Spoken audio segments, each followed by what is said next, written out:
सभी स्टूडेंट को best of luck. आप जो भी स्कूल में पढ़ाई करते हो, कॉलेज में पढ़ाई करते हो या किसी कॉम्पिटिटिव एग्जाम में पढ़ाई करते हो, तो ये वीडियो आपके लिए है, क्योंकि पढ़ाई के लिए टाइम टेबल का होना आवश्यक है, समय सारणी का होना आवश्यक है। टाइम टेबल कैसे बनाएं, पूरी जानकारी मैं स्टेप बाय स्टेप दूंगा। अगर मेरे चैनल पर आप पहले से हैं तो बहुत बहुत धन्यवाद। अगर नए हैं, चैनल को लाइक करें और सब्सक्राइब करें, क्योंकि हम पढ़ाई सब करते हैं लेकिन उसका शेड्यूल हमारे पास नहीं होता है, टाइम टेबल नहीं होता है। तो निश्चित रूप से हम सारे विषय को सारा समय टाइम पे नहीं दे पाते हैं। इसलिए इस वीडियो को आप अंत तक देखें ताकि पूरी जानकारी आपको मिल सके। यदि कोई स्टूडेंट सही तरीके से पढ़ना चाहता है तो उसे समय सारणी या टाइम टेबल का होना आवश्यक होता है, ताकि वह टाइम टेबल की मदद से सही तरीके से सारे विषय को पढ़ सके। इस वीडियो के अंदर हम आपको बताने वाले हैं कि आप पढ़ाई का सही टाइम टेबल कैसे बनाएं और इसको बनाते समय किन किन चीज़ों का ध्यान रखा जाए, यह बताएंगे। हमारा मानना है कि वैसे ही हम टाइम टेबल बना लेते हैं तो इससे बहुत सारी समस्या आ सकती हैं, हमारा मन नहीं लगता है और पढ़ाई हमसे नहीं लग होती है और वो बोझिल हो जाती है।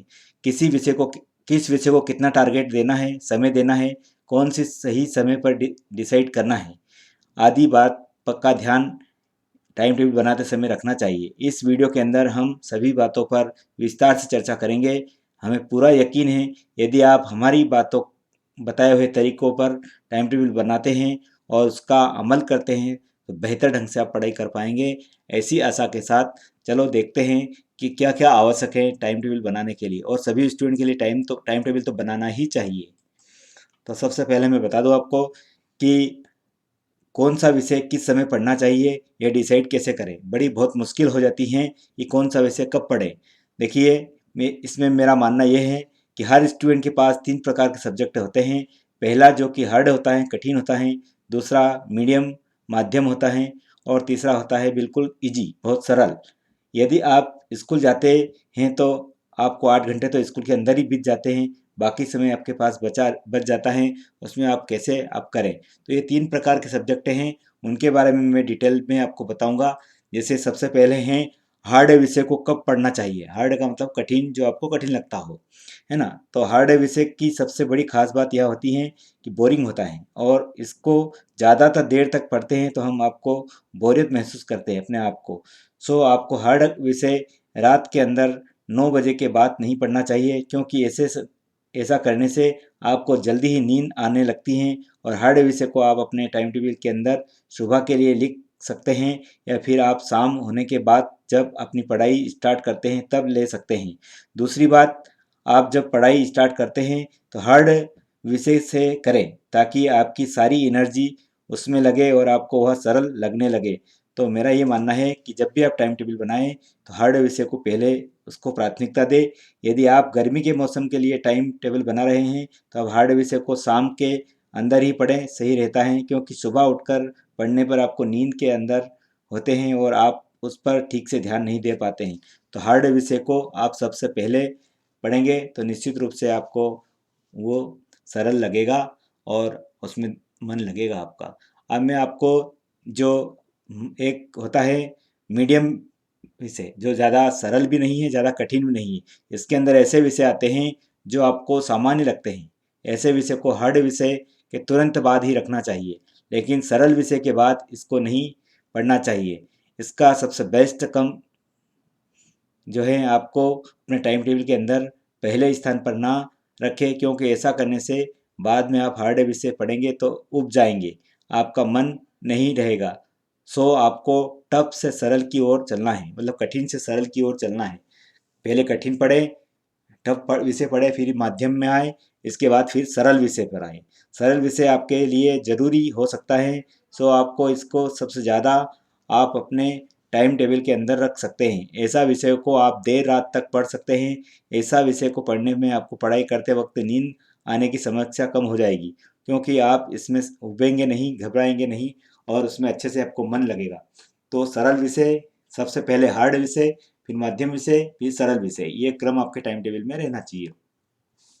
अब मैं आपको बता देता हूँ कि टाइम टेबल में टफ विषय को अपने पसंदीदा कामों को करने के समय ही कभी नहीं पढ़े। कोई भी अगर काम होता है आपको, कई बार ऐसा होता है कि हमारे पास टाइम टेबल के अंदर अंदर हम टफ विषय तो तब पढ़ते हैं, पढ़ने लग जाते हैं जब कोई मैच या हमारे पसंदीदा धारावाहिक या कोई पसंदीदा काम हो रहा हो या होने का समय हो, ऐसा करना वास्तव में गलत है, क्योंकि ऐसी स्थिति में अंदर बार बार हमारा दिमाग भटक कर बार बार अपने पसंद के काम पर चला जाता है, जिससे परिणाम स्वरूप मन एकाग्र नहीं होता है। सो ऐसा ना करें। जो टफ विषय है उसे अपने दूसरे काम के साथ साथ ना करें, क्योंकि और टफ बन जाएगा। अगर ऐसा करोगे तो और कठिन बन जाएगा वो। इसके बाद मैं बता दूं आपको, हार्ड से सरल की ओर या सरल से हार्ड की ओर जाना चाहिए। तो मेरा मानना है हार्ड से सरल की ओर आपको जाना चाहिए। वैसे देखा जाए तो टाइम टेबल दो तरीके से बनते हैं। यदि आप सरल से हार्ड की ओर टाइम टेबल बनाते हैं तो हमारी नज़र में यह सही नहीं है, क्योंकि मान लीजिए कि आप हमेशा कोई सरल काम करते हैं और बाद में आपको हार्ड काम करना पड़ जाए, तो आपको कभी भी अच्छा नहीं लगेगा। लेकिन आप पहले हार्ड चीज़ें को सीख लेते हैं तो आपका आत्मविश्वास भी बढ़ेगा और फिर आप किसी भी सरल काम को आसानी से कर सकते हैं। दूसरी बात, हार्ड चीज़ देर से पढ़ते हैं, पढ़ने से इंसान का दिमाग भी तेज होता है, कम हो जाता है, जिससे सरल चीज़ें समझने में मदद मिलेगी। तो हमें हार्ड से सरल की ओर चलना चाहिए, मेरा यही मानना है। आप क्या टाइम टेबल के अंदर ब्रेक होना चाहिए? बिल्कुल टाइम टेबल के अंदर ब्रेक होना चाहिए, क्योंकि हम पढ़ाई करते समय बोर हो जाते हैं, तो उसमें कुछ टाइम होना चाहिए। हमारे हिसाब से टाइम टेबल के अंदर तब ब्रेक होना चाहिए जब आपको लगे कि आप ऊब रहे हो, दिमाग नहीं लग रहा है।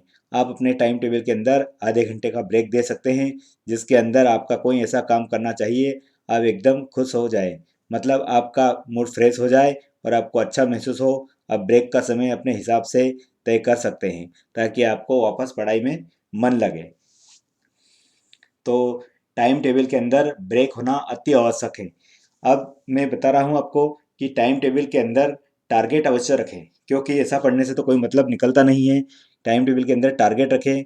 कुछ लोग टाइम टेबल तो बना लेते हैं, लेकिन अपने विषय का कोई टारगेट नहीं रखते हैं, तो गलत बात है। हमारा टारगेट यह होने का मतलब है कि आपको अपने विषय का कितना हिस्सा आज याद करना है, ये तय कर ले। आप पाठ के हिसाब से टारगेट तय कर सकते हैं और उसे कम समय में पूरा करने की कोशिश करें। यदि टारगेट कम समय में पूरा हो जाता है तो बचे हुए समय को अंदर आप एंजॉय कर सकते हैं, घूम फिर सकते हैं, यदि या उस समय में दूसरे विषय दे सकते हैं या अपना टारगेट बढ़ा सकते हैं। तो आपको टाइम टेबल बनाते समय टारगेट फिक्स करना है कि आज इस टॉपिक को क्लियर करना है न करना है। तो दोस्तों, आपको मेरा वीडियो पूरा समझ में आया होगा और अच्छा भी लगा होगा। अगर आपको अच्छा लगे तो इसे ज़रूर अपने दोस्तों को शेयर करें, भेजें, और ऐसे ही मेरे यूट्यूब पर बने रहे। मैं इसी जानकारी के साथ आपके पास वापस उपस्थित होऊंगा। मेरे पिछले वीडियो ज़रूर देखें, उसमें सभी स्टूडेंट के लिए हैं कि टॉपर पढ़ाई कैसे करते हैं, बोर्ड में अच्छे नंबर कैसे प्राप्त करते हैं। ये सारी जानकारी आपको मेरे यूट्यूब चैनल पर मिलेगा। नमस्ते, मैं अनार सिंह ठाकुर। जय हिंद, जय भारत।